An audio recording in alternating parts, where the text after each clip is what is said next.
Bristol, Connecticut, a blue-collar town of 60,000 people where dreams of sports stardom often begin on dusty Little League fields and high school gymnasiums. But for one of its sons, a journey that began with incredible promise would end in one of the most shocking falls from grace in American sports history. On November 6, 1989, Aaron Joseph Hernandez was born into what appeared to be a typical New England family. His father, Dennis, of Puerto Rican descent, worked as a custodian and became a local legend coaching youth sports. His mother, Terry, of Italian heritage, worked as a school secretary. On the surface, they were living the American dream, raising Aaron and his older brother, DJ. In their home on Greystone Avenue, behind closed doors, it was a different story, explains former Bristol police officer James Morton. The Hernandez household was marked by violent outbursts and a culture of machismo that would leave lasting scars on both boys. Dennis Hernandez, known as the King in their Bristol neighborhood, ruled his household with an iron fist. Witnesses would later describe how he would brutally beat his sons if they failed to meet his exacting standards, whether in sports or schoolwork. Aaron once arrived at school with a black eye, telling his coach it happened during a game. The truth, investigators would later learn, was far more disturbing. The violence wasn't random, notes child psychologist Dr. Sarah Bennett. It was systematic, creating a pattern where achievement and brutality became intertwined in Aaron's developing mind. But there was another, darker secret lurking in young Aaron's life. Between the ages of 6 and 10, Hernandez was sexually molested by a male babysitter. Like many victims of childhood abuse, he kept this trauma hidden, letting it fester beneath a growing mask of athletic achievement and outward toughness. Despite, or perhaps because of, the turbulent home environment, Aaron showed remarkable athletic promise. At Bristol Central High School, he became a football phenomenon. Standing 6 feet 2 inches and possessing extraordinary natural talent, he rewrote the record books, setting state records with 1,807 receiving yards and 24 touchdowns in his senior year. He was like nothing we'd ever seen, remembers his high school coach, Christopher Malone. The combination of size, speed, and instinct was just otherworldly for a high school player. But in January, when Aaron was 16, tragedy struck. Dennis Hernandez died suddenly from complications during routine hernia surgery. Those close to the family would later point to this moment as a critical turning point in Aaron's life. Something changed in him after his father died, notes his high school teammate Mike Bistek. There was this darkness that hadn't been there before. It was like he lost his anchor, as tough as that anchor might have been. The loss of his father sent Aaron into a spiral of rebellion. He began smoking marijuana heavily, drinking, and hanging out with a rougher crowd. Yet his athletic talents were so extraordinary that these warning signs were largely overlooked. By his junior year, he was ranked as the top tight end recruit in the nation, with college scouts beating a path to Bristol Central's door. In 2007, at just 17 years old, Aaron Hernandez arrived at the University of Florida. Head coach Urban Meyer had pulled off a recruiting coup, convincing Hernandez to graduate high school early and abandon his original commitment to the University of Connecticut. But the young man who arrived in Gainesville was far from ready for what lay ahead.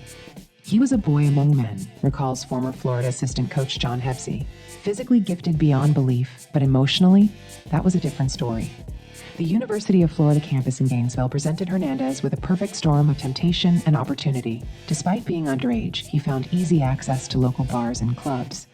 More troublingly, investigators would later discover, he began forming connections with a criminal element that would have fatal consequences years later. On April 28, 2007, barely 2 months into his college career, Hernandez was involved in his first documented violent incident. After refusing to pay for 2 alcoholic drinks at a local restaurant, he punched an employee so hard it ruptured the man's eardrum. The incident should have resulted in felony charges, but through the intervention of the university's legal team and Coach Meyer, it was quietly settled out of court. But a more serious incident was just months away. On September 30th, 2007, a shooting occurred at a Gainesville nightclub. 2 men were shot while sitting in their car at a traffic light. Corey Smith was struck in the back of the head, while Justin Glass was hit in the arm. Both survived, but the case would remain unsolved for years. Witness Randall Carson identified Hernandez in a police lineup, but when detectives arrived at the football facility to question him, they found him sleeping at the interview table, displaying what investigators called unusually cavalier behavior for someone in the middle of a shooting investigation. That incident was basically buried, notes former Gainesville detective Thomas Reynolds. The power of Florida football in that town. Well, let's just say certain questions weren't pursued as vigorously as they might have been.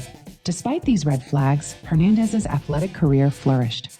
On the field, he was becoming one of college football's most dynamic players. In 2009, He won the John Mackey Award as the nation's top tight end and helped lead Florida to a national championship. But those closest to the program saw troubling signs. He was living a double life, explains former teammate Riley Cooper. There was the Aaron who could light up a room with his smile and catch anything thrown his way, and then there was this other Aaron who seemed to be wrestling with demons none of us understood. Sources would later reveal that Hernandez was smoking marijuana daily, often before practices and even games. Coach Meyer attempted to institute drug testing and discipline, but the star player's importance to the team often trumped disciplinary measures. Even Tim Tebow, Florida's quarterback and team leader, tried to mentor Hernandez, but couldn't seem to reach him. By the end of his junior year, despite his obvious NFL potential, Meyer made it clear that Hernandez would not be welcome back for his senior season. The message was clear: declare for the NFL draft or face dismissal from the team. By the NFL draft, Aaron Hernandez's talent was undeniable, but red flags were everywhere. Despite being projected as a second-round talent, he fell to the fourth round, where the New England Patriots selected him with the TH overall pick. The reason for his fall? A failed drug test and growing concerns about his character. Multiple teams completely removed him from their draft boards, explains former NFL scout Daniel Martinez. The talent was first-round caliber, but the background checks, they told a different story.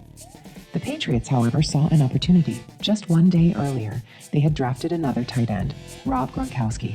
Together, they would form what football analysts would call the most dynamic tight end duo in NFL history. But beneath the surface of this seemingly perfect professional marriage, darkness was brewing. Robert Kraft, the Patriots owner, received a letter from Hernandez before the draft.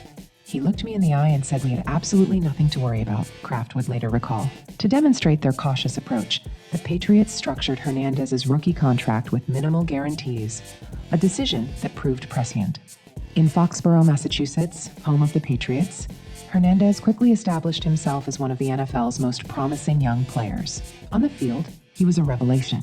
Playing alongside Tom Brady, he caught 45 passes for 563 yards and 6 touchdowns in his rookie season. But away from the cameras, troubling patterns emerged. He was becoming increasingly paranoid, notes former teammate Wes Welker. There would be times in the locker room when he would suddenly become agitated over nothing. The mood swings were dramatic. Despite these concerns, Hernandez's on-field success continued to soar. He and Gronkowski set NFL records for yards, receptions, and touchdowns by tight ends on one team. The Patriots rewarded him with a 5-year, $40 million contract extension in August 2012. With the signing bonus, Hernandez made a remarkable gesture, donating $50,000 to a charity named for Robert Kraft's late wife. That's what made this all so confusing, explains Boston sports journalist Mike Reese. You'd see these moments of genuine kindness, and then you'd hear whispers about his other life, the one away from Gillette Stadium. That other life included a secret apartment in Franklin, Massachusetts, unknown to his fiancée, Cheyenne Jenkins. According to investigators, it served as a flophouse for drugs and weapons. Meanwhile, Hernandez was surrounding himself with a dangerous crew from his Bristol days, including his cousin's husband, T.L. Singleton, and Alexander Bradley, who would later become a key figure in multiple investigations. He was living in two worlds, notes FBI behavioral analyst Dr. Catherine Monroe. There was the NFL star with the mansion in North Attleboro, and then there was this other Aaron, who couldn't or wouldn't leave the street life behind. By 2012, Hernandez's paranoia had reached new heights. He began traveling with a large security detail and insisted on heavily tinted windows in all his vehicles. He installed an elaborate surveillance system in his home and began collecting weapons. According to team sources, he approached head coach Bill Belichick, expressing fears for his family's safety and requesting a trade to a team on the West Coast. The summer of 2012 marked the beginning of what investigators would later call the descent. On July 16th, just weeks before signing his $40 million contract extension with the Patriots, surveillance cameras at Boston's Cure Lounge captured footage that would later become crucial evidence. It seemed like a typical night at first, explains Boston police detective Sarah Martinez. But what happened next would set in motion a chain of events that would ultimately expose Aaron Hernandez's double life. That night, Daniel De Abreu and Safiro Furtado, two immigrants from Cape Verde, were enjoying a night out at the club. According to witnesses, De Abreu accidentally bumped into Hernandez, spilling a drink on him. Though the incident appeared minor, Hernandez's reaction was disproportionate. He became fixated. Notes nightclub security guard Marcus Thompson. Something about that small slight. It was like a switch flipped. Hours later, as De Abreu and Furtado left the club in their BMW, witnesses described seeing a silver SUV pull up alongside them. The vehicle matched one registered to Hernandez. Multiple shots were fired into the BMW, killing both men. The case would initially go cold, but investigators kept the file open. By February, Hernandez's paranoia had reached new heights. During a trip to Florida, he became convinced that two men at a strip club were undercover Boston police officers. His friend Alexander Bradley suggested they might be tracking him in connection with the double homicide at Cure Lounge. The relationship between Hernandez and Bradley was volatile, explains prosecutor William McCauley. Bradley knew too much, and Hernandez was becoming increasingly unstable. Days later, Bradley was found shot in the face and left for dead in an industrial park in Florida. He survived but lost his right eye. Though he initially refused to cooperate with police, the incident would later become crucial in understanding Hernandez's spiral into violence. Meanwhile, in North Attleboro, Massachusetts, Hernandez's behavior became increasingly erratic. He purchased an arsenal of weapons and had secret compartments installed in his vehicles. His fiancée, Cheyenne Jenkins, would later testify about his growing paranoia and frequent drug use. He was smoking marijuana constantly, notes DEA agent Robert Sullivan. But it wasn't just that. There were cocaine, PCP. He was self-medicating in a way that suggested deeper problems. Then came June 2013. Odin Lloyd, a semi-professional football player dating Jenkins' sister, began spending time with Hernandez. According to investigators, Lloyd may have become privy to information about Hernandez's involvement in the 2012 double homicide. Lloyd made the fatal mistake of trusting someone who had become increasingly untethered from reality, explains forensic psychologist Dr. Helen Morrison. The combination of paranoia, drug use, and underlying trauma had created a powder keg. On June 17, 2013, surveillance cameras captured Hernandez, Ernest Wallace, and Carlos Ortiz picking up Lloyd from his home in Boston. Lloyd seemed to sense something was wrong. He sent a series of text messages to his sister, "Did you see who I was with?" followed by NFL, and finally, "Just so you know." In the early morning hours of June 17, 2013, security cameras at Hernandez's North Attleboro mansion captured images that would become crucial evidence. At a.m., Hernandez returned home. The surveillance footage showed him walking through his house carrying what appeared to be a gun. The cameras that Hernandez installed out of paranoia would ultimately help build the case against him, notes Massachusetts State Police Detective James Carroll. Sometimes the hunter becomes the hunted. Just hours later, at 5:30 p.m. on June 17, a teenage jogger made a gruesome discovery in an industrial park less than a mile from Hernandez's home. The body of Odin Lloyd lay face up, surrounded by shell casings. He had been shot multiple times, including 2 fatal shots fired while he lay on the ground. The crime scene told a story of execution, explains forensic analyst Dr. Henry Chang. The position of the body, the bullet trajectories, the shell casings, this wasn't a random act of violence. This was personal. Investigators quickly connected Lloyd to Hernandez through their social circles. Cell phone records would prove crucial to the investigation. They showed Lloyd's phone moving from Boston toward North Attleboro, tracking with Hernandez's movements. The final ping came from the industrial park. More damning evidence emerged from Hernandez's own security system. He essentially recorded his own timeline, notes prosecutor William McCauley.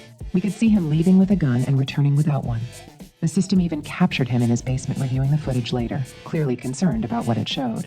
The investigation revealed that Hernandez had methodically destroyed evidence. He smashed his cell phone, had his house professionally cleaned the day after the murder, and surveillance footage showed him disposing of a box in his basement. His fiancée, Cheyenne Jenkins, was captured on video carrying a heavy garbage bag from the house, one that prosecutors believed contained the murder weapon. On June 26, 2013, just days after Lloyd's body was discovered, police arrived at Hernandez's mansion. The scene was surreal. News helicopters circled overhead as the NFL star was led out in handcuffs, shirtless, his tattoo-covered arms visible to the cameras. The Patriots organization acted swiftly. Within 90 minutes of Hernandez's arrest, before he was even officially charged, the team released him. His jerseys were removed from the team store, and a program was implemented to allow fans to exchange their Hernandez jerseys for those of other players. The speed with which they cut ties was telling, explains sports journalist Mike Reese. They knew this wasn't just another NFL player in trouble. This was something far more serious. Inside the Bristol County House of Correction, Hernandez displayed bizarre behavior.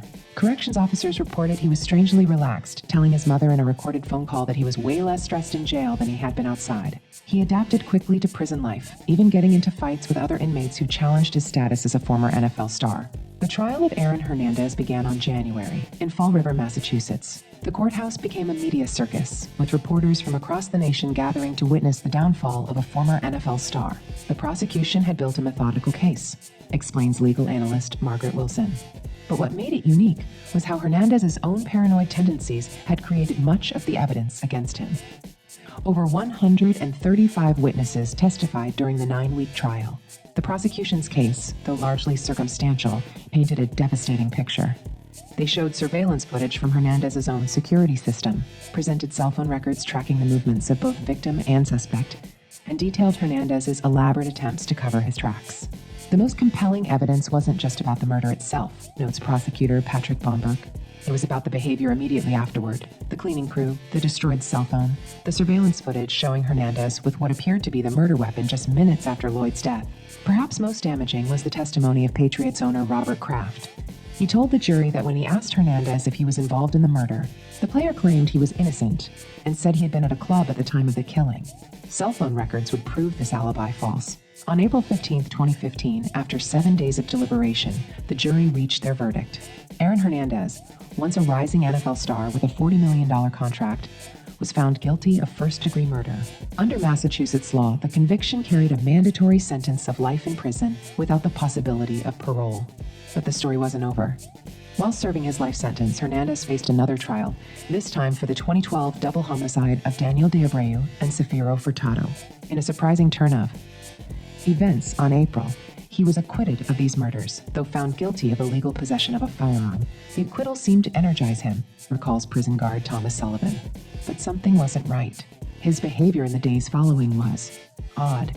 He was giving away his belongings, writing letters. 5 days after his acquittal, in the early morning hours of April 19, 2017, corrections officers found Hernandez hanging from a bedsheet in his cell at the Souza Baranowski Correctional Center. He had written John 3:16 on his forehead and left 3 notes beside a Bible open to the same verse. He was 27 years old. The scene was haunting, describes forensic investigator Rachel Martinez. There were drawings in blood on the walls, an unfinished pyramid, and the all-seeing eye of God, with the word Illuminati written underneath. It was like looking into the mind of someone who had completely lost touch with reality. The story took another turn when researchers at Boston University examined Hernandez's brain. They discovered he had been suffering from the most severe case of CTE, chronic traumatic encephalopathy, ever found in a person, his age, raising new questions about the role of repeated head trauma in his violent behavior. The death of Aaron Hernandez opened up new legal and medical questions that would reverberate through both the sports world and the criminal justice system. In Massachusetts, an archaic legal doctrine known as abatement ab initio meant that because Hernandez died before his appeals were exhausted, his conviction was temporarily vacated. It was as if the trial had never happened, explains legal scholar Dr. James Morton. Technically, in the eyes of the law, Hernandez died an innocent man. This created a complex situation for both the families of his victims and his own estate. The timing raised questions among investigators. Attorney Jose Baez noted that Hernandez had been optimistic after his recent acquittal in the double homicide case. Yet just days later, he was dead. The discovery of synthetic marijuana in his system and the bizarre religious and occult symbols found in his cell suggested a man in the grip of a psychological break. But it was the medical findings that would prove most significant. Dr. Ann McKee, director of Boston University's CTE Center, found that Hernandez's brain showed severe stage 3 CTE. The damage was extensive, Dr. McKee explains. Areas controlling memory, impulse control, and judgment were severely impacted. The findings sparked a national conversation about football and brain trauma. Hernandez had started playing tackle football at age 8, meaning his developing brain had been subjected to repeated impacts for nearly 2 decades. We'll never know exactly how much the CTE contributed to his behavior, notes neuropsychologist Dr. Robert Chen. But the combination of early trauma, drug use, and severe brain damage created a perfect storm of dysfunction. The legal aftermath continued for years. In 2019, the Massachusetts Supreme Judicial Court reinstated Hernandez's conviction, ending the practice of abatement ab initio in the state. His daughter's lawsuit against the NFL and the Patriots, seeking compensation for his CTE-related behavior, was eventually dismissed. Perhaps most poignant were the revelations about Hernandez's personal struggles. After his death, it emerged that he had been wrestling with his sexuality, fearing exposure in the hyper-masculine world of professional football. Former teammates spoke of his internal conflicts, his attempts to maintain a tough exterior while hiding his true self. The Aaron Hernandez story is ultimately about masks, reflects forensic psychologist Dr. Sarah Bennett. The mask of an NFL star hiding the troubled young man from Bristol. The mask of a tough guy concealing deep-seated trauma and confusion. In the end, the weight of maintaining those masks may have been too much to bear. Today, the case serves as a cautionary tale about the intersection of sports, trauma, mental health, and violence. His story has been the subject of documentaries, books, and continuing research into CTE. The industrial park where Odin Lloyd's body was found remains a grim reminder of how quickly the American dream can turn into a nightmare. Thanks for watching this investigation into the Aaron Hernandez story on X by X Confidential. We spend countless hours researching and producing these documentaries to bring you the most accurate and compelling true crime investigations. If you found this deep dive informative, please take a moment to hit that like button. It really helps other true crime enthusiasts find our channel. We're dedicated to uncovering the truth behind some of the most shocking cases in history, and we couldn't do it without our X by X Confidential family. If you're new here, join our growing community by hitting that subscribe button and the notification bell to stay updated on our latest investigations. What do you think was the turning point in Aaron Hernandez's life? Was it the death of his father, the CTE, or something else entirely? Share your thoughts in the comments below. We read every single one and love hearing your theories and perspectives. Thank you all for your continued support of X by X Confidential. Until our next investigation, remember that sometimes the darkest stories hide behind the brightest lights. And don't forget, smash that like button, hit subscribe, and ring that bell to join the X by X Confidential family. See you in our next investigation.